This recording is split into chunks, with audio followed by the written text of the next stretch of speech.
soit avec vous. Évangile de Jésus-Christ selon saint Matthieu.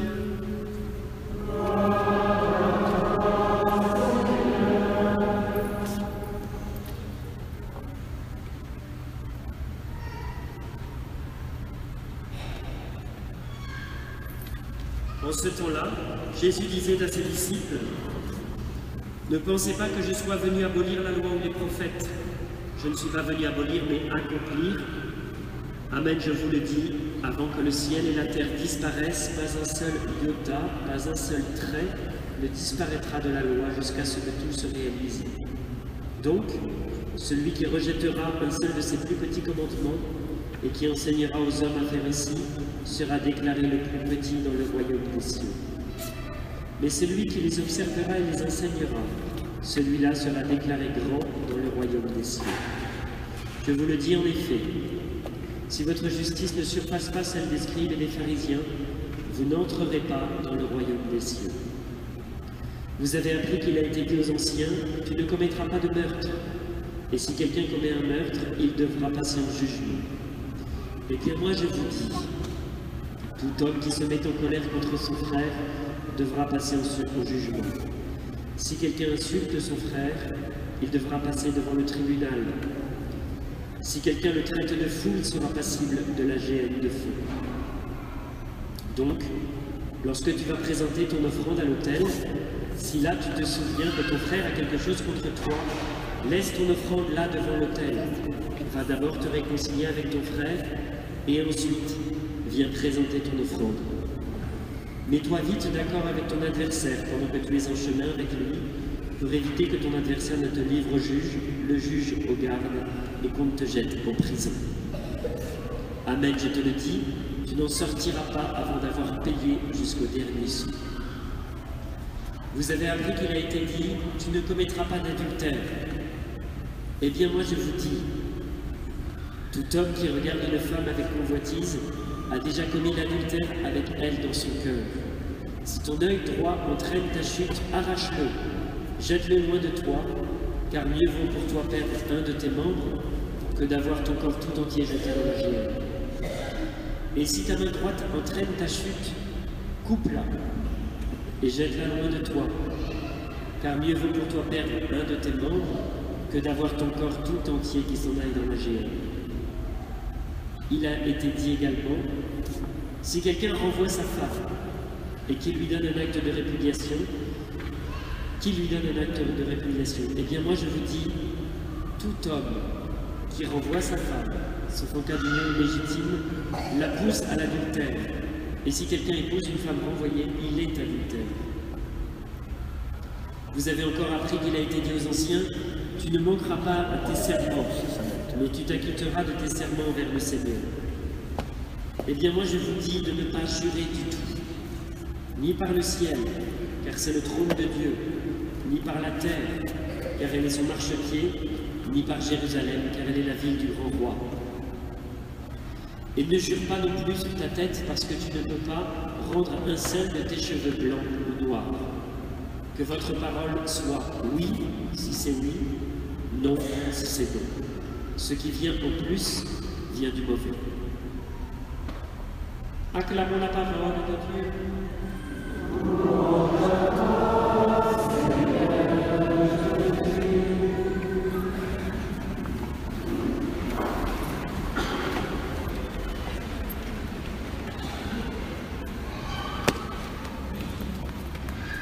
Nous entendons aujourd'hui un passage du Sermon sur la montagne.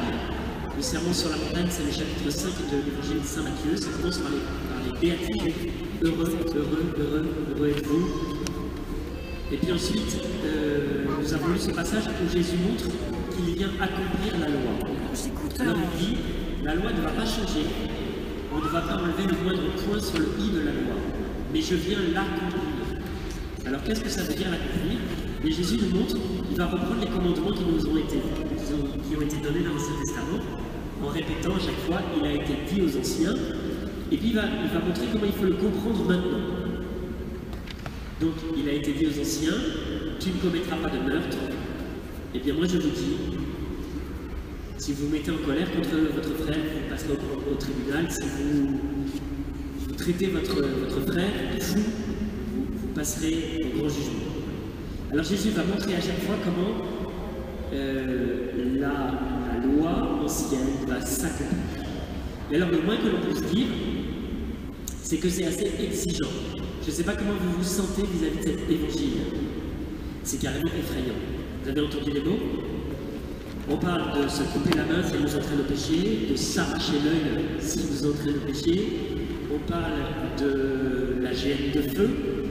On dit tu n'entreras pas dans la vie éternelle, c'est entendu, avant d'avoir payé jusqu'au dernier sou. Bref, on peut se dire où est la miséricorde, hein? Je ne sais pas comment vous entendez cette parole. Qu'est-ce qu'elle veut dire pour vous? On sait que chaque évangile, c'est une bonne nouvelle. Alors la question, c'est qu'est-ce que Jésus a voulu nous dire au travers de cet évangile? Pourquoi Jésus nous adresse-t-il une telle parole aujourd'hui? Quelle est la bonne nouvelle dedans? Alors j'ai 3 réponses. Cette parole est dure et difficile, mais Jésus nous l'adresse pour nous faire prendre conscience de la gravité de notre péché. Pour nous faire prendre conscience de la gravité de notre péché. On sait que nous sommes pécheurs, non? Normalement, si vous êtes bien formés, vous savez que seuls Jésus et Marie n'ont pas de péché. Donc nous tous, nous sommes pécheurs. Mais bien souvent, on n'a pas trop conscience d'être pécheur, on n'a pas conscience que c'est si grave que ça. Souvent on se dit, bon finalement je suis pas si mal, d'ailleurs quand je regarde les autres, je suis même carrément mieux qu'eux, vous voyez. Ou alors, à Rome, on nous avait appris, j'ai fait 2 ans, vous savez, à l'Institut Jean Paul II, qui est l'Institut sur la morale, la confession type de l'homme italien. C'est mon père, j'ai pas volé, j'ai pas tué, et tout le reste qu'un homme a fait, je l'ai fait. Alors, c'est rapide, c'est bref, mais il n'y a pas une conscience du péché forcément très très forte. Alors souvent, on est un peu comme ça, vous voyez. Je dis, voilà, je n'ai pas tué, je n'ai pas volé, puis voilà, je sais que je suis pécheur, ça me suffit. En fait, Jésus veut qu'on prenne conscience de la gravité de notre péché, parce que nous sommes pécheurs, et plus qu'on imagine. Plus en gravité, et plus en quantité. D'autre part, le péché est extrêmement grave, plus grave qu'on l'imagine. C'est pour ça que Jésus dit, si ta main t'entraîne au péché, coupe-la. Donc il ne veut pas que nous nous coupions la main, mais il veut dire, c'est plus grave de conserver notre péché que de perdre une main. Personne n'a envie de perdre sa main, vous voyez. Mais il nous dit, il faudrait mieux le faire si ça pouvait arrêter notre péché. Parce que c'est plus grave de pécher que de garder notre main. Pareil pour l'œil, et en fait, souvent on ne s'en rend pas compte. On raconte cette histoire du curé d'Ars, 2 histoires du curé d'Ars. La première, c'est qu'une fois quelqu'un vient se confesser à lui, et le curé d'Ars pleure. Et l'homme qui se confesse lui dit, mais pourquoi vous pleurez? Et le curé d'Ars lui répond, je pleure parce que vous ne pleurez pas. C'est-à-dire que vous ne vous rendez pas compte. Vous ne vous rendez pas compte de la gravité. Le curé d'Ars raconte aussi qu'il avait demandé à Dieu la grâce de voir son péché, et il a dit c'était tellement douloureux que j'ai demandé à Dieu la grâce d'oublier. Tellement c'était difficile. Alors nous, c'est ce que Jésus veut faire pour nous. Il voudrait qu'on ait un peu plus conscience de notre péché. Peut-être pas autant que le curé d'Ars, mais au moins un peu. Vous voyez? C'est pour ça que Jésus dit, même les petites choses sont graves. Vous voyez, vous savez qu'il ne faut pas commettre de meurtre. Mais il dit, faites attention à la manière dont vous parlez, ou si vous vous mettez en colère. En fait, on peut tuer quelqu'un par la parole. Et donc Jésus nous dit, si vous parlez mal à quelqu'un, c'est grave aussi. Ou alors sur l'adultère, il dit, vous savez qu'il ne faut pas commettre d'adultère, mais il dit, vos pensées elles-mêmes, c'est elles qui vous entraînent sur les mauvais chemins. Il dit, donc si dans votre cœur, vous convoitez quelqu'un, ben c'est comme si vous aviez déjà commis l'adultère. Ou alors sur le mensonge, il dit, vous avez appris, il faut tenir ses serments. Et Jésus dit, si vous donnez une parole, c'est oui, c'est oui jusqu'au bout. Ne reprenez pas votre parole. Vous voyez? Alors il dit, tous les mouvements de votre cœur, toutes les paroles, tout ça c'est important ici. Je pensais à toutes les mauvaises raisons qu'on a de ne pas accepter qu'on est pécheur. J'en ai trouvé au moins 5. Parfois on dit, c'est le déni. La première raison c'est le déni. On dit en fait, c'est pas de ma faute. je n'ai pas commis de péché. Ou alors la comparaison, j'ai déjà parlé. On dit par rapport à ce que les autres font, franchement, moi, c'est pas grave. Ou alors la relativisation. D'accord, j'ai péché, en réalité, c'est quand même pas grand-chose. Ou alors l'accusation.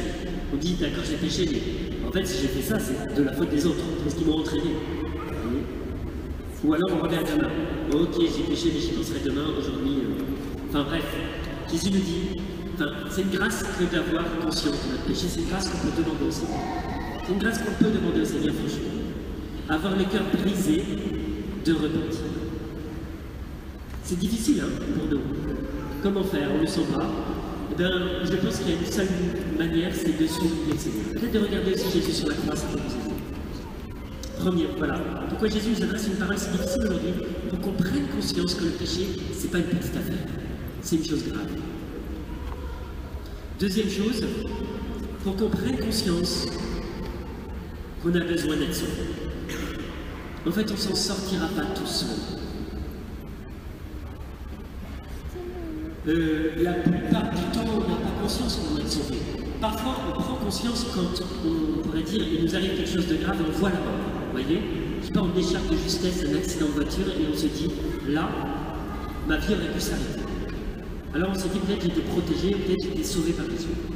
Mais en fait, l'idée de Jésus, c'est de nous dire le péché c'est plus grave que vous n'imaginez. Et en fait, vous ne pouvez pas vous en sortir tout seul. Thérèse d'Avila dit qu'elle a eu la grâce de voir sa place en enfer. C'est un peu étonnant de penser ça. Thérèse d'Avila, c'est pas une grande pécheresse, c'est une carmélite. Elle a passé sa vie dans un couvent. Mais elle dit que dans ses méditations, Jésus lui a montré, on pourrait dire, ce qui l'attendait s'il n'était pas venu la repêcher, la sauver. Elle dit que c'était comme une espèce de grotte sombre, on ne pouvait pas se tenir debout, on ne pouvait pas s'asseoir non plus, c'était horrible, enfin, voilà, elle a fait ça. Et elle dit, j'ai compris qu'en fait, si Jésus me laissait, j'allais à ma perte. Du coup, l'idée de Jésus, c'est de nous faire prendre conscience qu'on a besoin d'être sauvé. On a besoin de son salut. En fait, Jésus est mort sur la croix. Il a donné sa vie pour nous sauver de nos péchés. Donc le salut, c'est fait, on pourrait dire, c'est fait. C'est fait, mais où est le problème?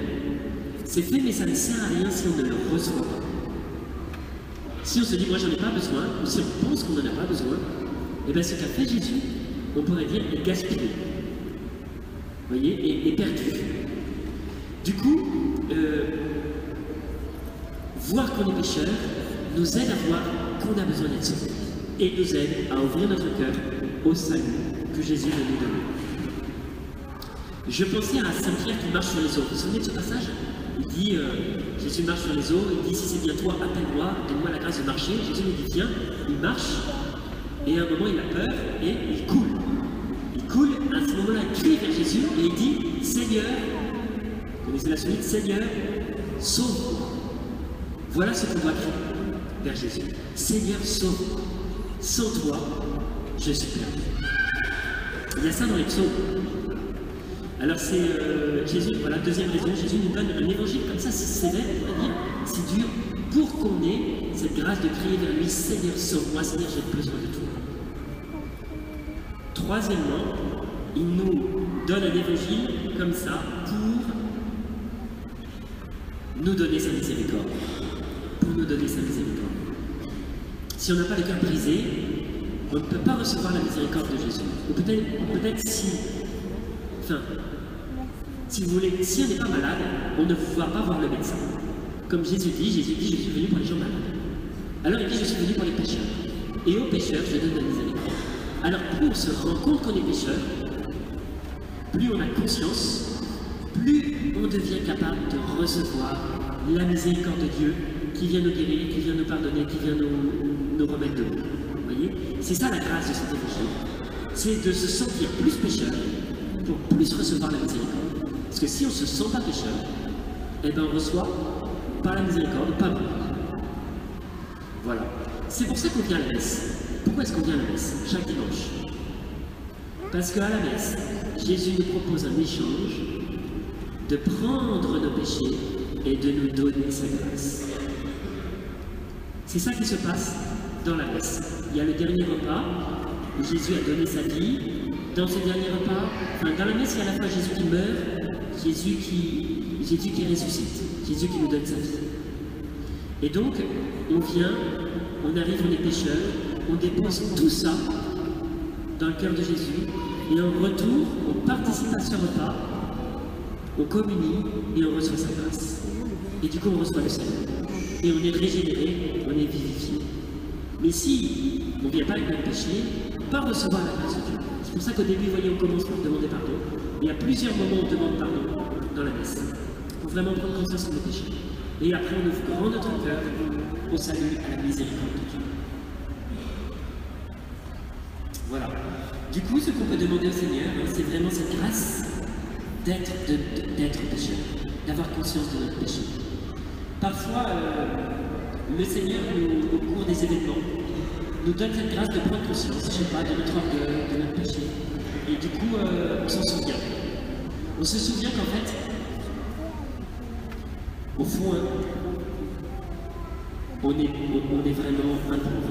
On est vraiment un pauvre. On pourrait dire qu'on n'est pas finalement quelqu'un de bien. Mais le problème des gens bien, c'est que si on est quelqu'un de bien, la grâce, comme dit Peggy, elle ne peut pas entrer. C'est comme le but d'un canard, elle coule, mais on ne peut pas atteindre. Alors que si on se dit vraiment, j'ai conscience que sans Jésus, je serais rien, que j'ai péché, que je pêche souvent, voilà. Et bien à ce moment-là, je ne fais plus. La grâce peut entrer dans notre cœur. Voilà. Alors c'est ce que je voulais vous proposer de demander aujourd'hui au Seigneur. Seigneur Jésus, aujourd'hui tu nous as donné cet évangile qui est un peu sévère. Tu veux nous montrer par là combien le péché c'est grave et nous n'en avons pas conscience. Combien nous t'offensons jour après jour gravement sans nous en rendre compte. Combien aussi il y a un nombre innombrable de petits péchés que nous faisons et que nous laissons passer, que nous ne confessons pas. Seigneur, viens nous donner la grâce de nous